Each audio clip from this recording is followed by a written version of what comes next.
evening, good afternoon, whenever you're watching this. You know what time it is. It's time for my Super Bowl and Pro Bowl pick. And before we get to the Super Bowl, before I explain how each of these two teams got here, gotta talk about the Pro Bowl. The Pro Bowl is this Sunday on NBC. It's the AFC versus the NFC. I'm going to take the AFC on this one. NFC, they have lost a lot of their starters due to injury. Excuse me, runny nose. So, yeah, I'm going to take the AFC on this one. I took AFC last year, by the way. Damn allergies. Ugh. Now, let's talk about these two teams who are in the playoffs and explain how they got from where they were in Week 1 to now. First, let's start with the AFC champions, the Baltimore Ravens. Now, the Ravens, before the season even started, they dedicated their season to the former owner and founder, Art Modell, who died on September 6, 2012. So, they pretty much dedicated the whole season to him. Which right now I know he's probably up there above, watching and enjoying what his Ravens have done.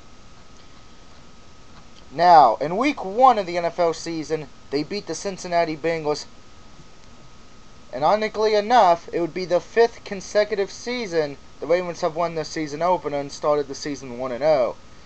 Eddie would return an interception in that game, making Reed the all-time leader in career interception returns with 1,497 yards. The previous record of 1,483 was held by Rod Woodson.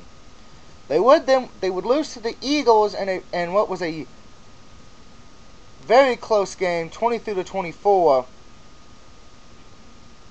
which surprised a lot of people, even Eagles fans.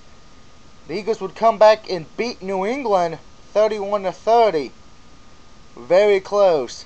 The Ravens would avenge the AFC Championship loss and improve to 2-1 and continue the unbeaten record at home from last year, along with continuing their win after a loss streak. This was also the franchise's first regular season victory against the Patriots. Then they would beat the Cleveland Browns, but that doesn't surprise anybody. That would be their 9th win over Cleveland. They then would beat Kansas City in probably what was the worst game ever to watch, winning by 5 field goals were scored. With the Bengals losing to the Dolphins, the Ravens moved in the first place during that week. Week 6, they barely beat the Dallas Cowboys 31-29 with the fourth straight win. The Ravens would improve to 5-1 and became 4-0 all time against the Cowboys. This was also their 14th straight regular season home win. However, Baltimore would lose Ray Lewis to a potential season-ending triceps injury. As you see, he is back. The Ravens would then get destroyed by the Houston Texans. Oh boy, that was a massacre. Then they would beat Cleveland yet again for the 10th straight game.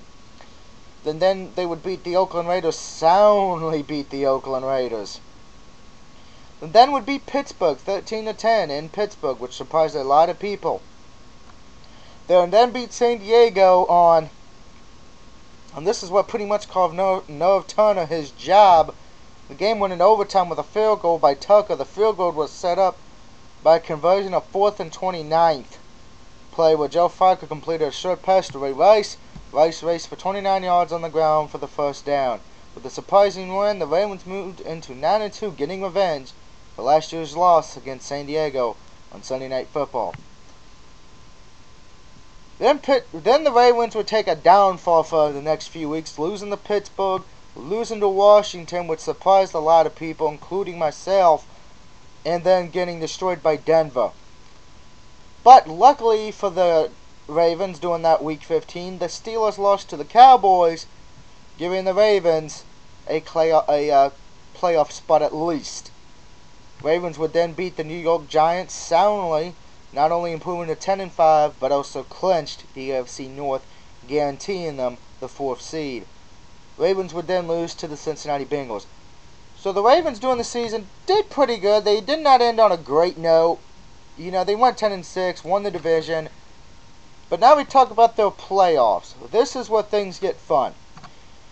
Even before the wild card game against the Colts, Ray Lewis announced he would be retiring after the season's over. Maybe what the knife said, maybe that lit a fire under the Ravens' ass. I don't know, but if it did, it helped, because the Ravens would beat the Colts 24-9 soundly defeating them. Falco would manage a pair of touchdown throws in the game. Now they would go to number 1, the Denver Broncos, which a lot of people had Denver winning.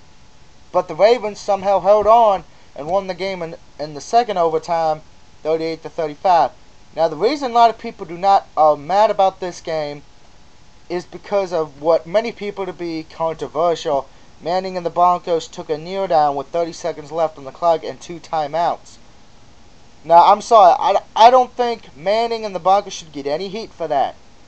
I would have done the same thing. 30 seconds, 2 timeouts, there's a lot of things that can go right and a lot of things that can go wrong.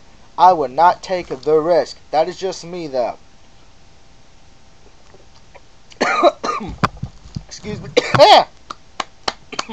Water down the damn pipe. Now, by improving to 1-2 against Manning in the playoffs, this was the Ravens' first victory against Manning since the 2001 season when he was in Indianapolis, along with their first ever road victory against him. Then they would go to New England and they soundly beat the Patriots, getting revenge for last season as well. With the comeback win after trailing in the first half, the Ravens would advance to the Super Bowl for the first time in 12 years. They will be taking on the 49ers, and this is what's become known as the Brother Bowl. Why? Well, the Ravens are coached by John Harbaugh. 49ers, which we're going to talk about them now, are coached by Jim. Ironically enough, Ray Lewis's first sack was against Jim, and they also played with each other, believe it or not. Let's start with the 49ers. Niners were wanting to get revenge for what happened last year in the NFC title game, missing the Super Bowl by that fucking much. Now, there is a QB controversy, but we'll get to that later. The 49ers would start off beating the Green Bay Packers, then the Lions. They would lose surprisingly to the Minnesota Vikings and into a tie with the Seahawks in second place in the NFC West behind the 3-0 Cardinals, who at the time, yeah, we all thought the Cardinals were God. Wrong. Week 4, they would destroy the Jets, followed by destroying the Buffalo Bills. Week 6, they would unfortunately not be able to get the revenge on the Giants this time, like the Ravens were able to do against New England. Niners would fall to 4-2 after a 26-3 loss to the Giants. They then would beat the Seahawks 13-6 in what was probably one of the worst games to watch offensively. Then they would destroy the Arizona Cardinals. Alex Smith in that game in Week 8 completed 18-19 passes for 232 yards and 3 touchdowns without a pick, and a 24-3 Monday night win. This is when the QB controversy starts. Week 10. The game ended in a tie with the Rams. Smith suffered a concussion in the second quarter, throwing a TD with blurred vision before exiting the game. He was replaced by Colin Kaepernick, and the game ended in a tie. With the tie, the Niners' season stood 6-1. This would also be the first NFL tie game since 2008, when the Bengals and Eagles played to a 13-point tie. This was also the first tie game between both the Rams and Niners since a 2020 tie in 1968. Now, Colin Kaepernick would take over from then on. Week 11, they would beat the Chicago Bears 32-7. Then Kaepernick would beat the Saints, ending the Saints' chance of making the playoffs. This was also a rematch of the 2012 playoffs. Niners won that one. Kaepernick would then unfortunately suffer his first loss as a quarterback, losing to the Rams 13-16. And what was almost another freaking tie could have been.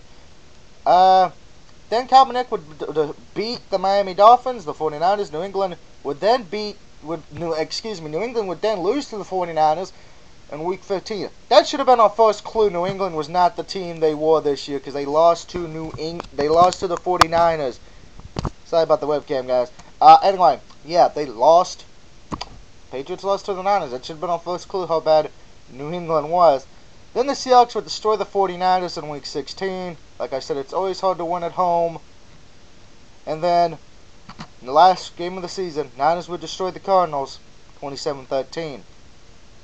Now, as far as for the playoffs for them, the Niners got the second seed, so they did not have to play a wild card. Their first match was against Green Bay, a rematch from Week 1, and for the Packers, it did not end well for them at all. You know, the Packers did destroy the Minnesota Vikings in the wild card. Niners would beat the Packers 45-31 and move on to the NFC title.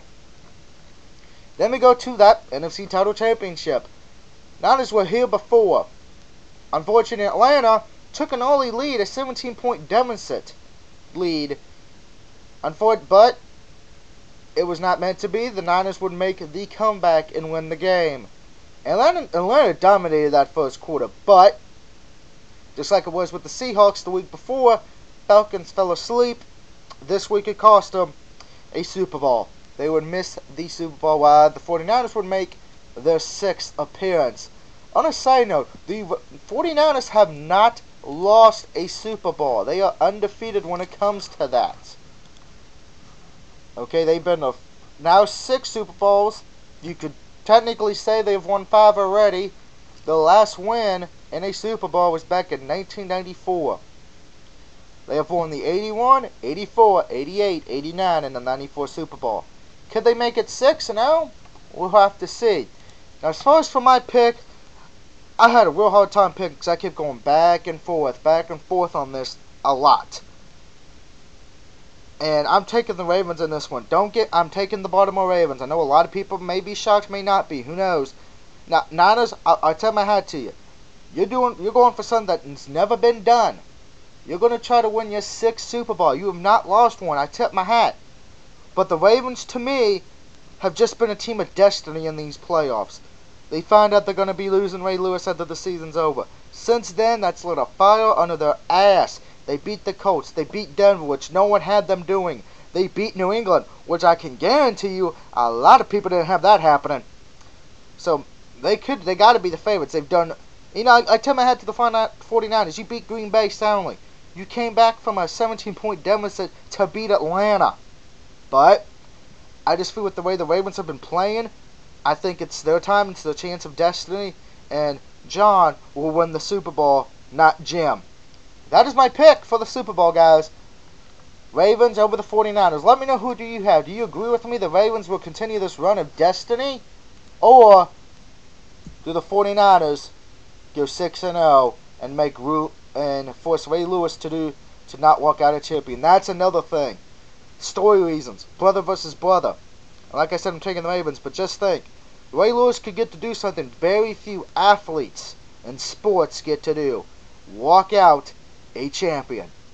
Like I said, I'm taking the AFC this Sunday in the Pro Bowl. Next Sunday, I'm taking the Ravens. Let me know what you think. Until I see you from many of my other videos, unless you're just watching for the sports, and then I'll see you for my next Ride Water Sports in the NBA NHL playoffs. This is the DOUG signing out. Woo!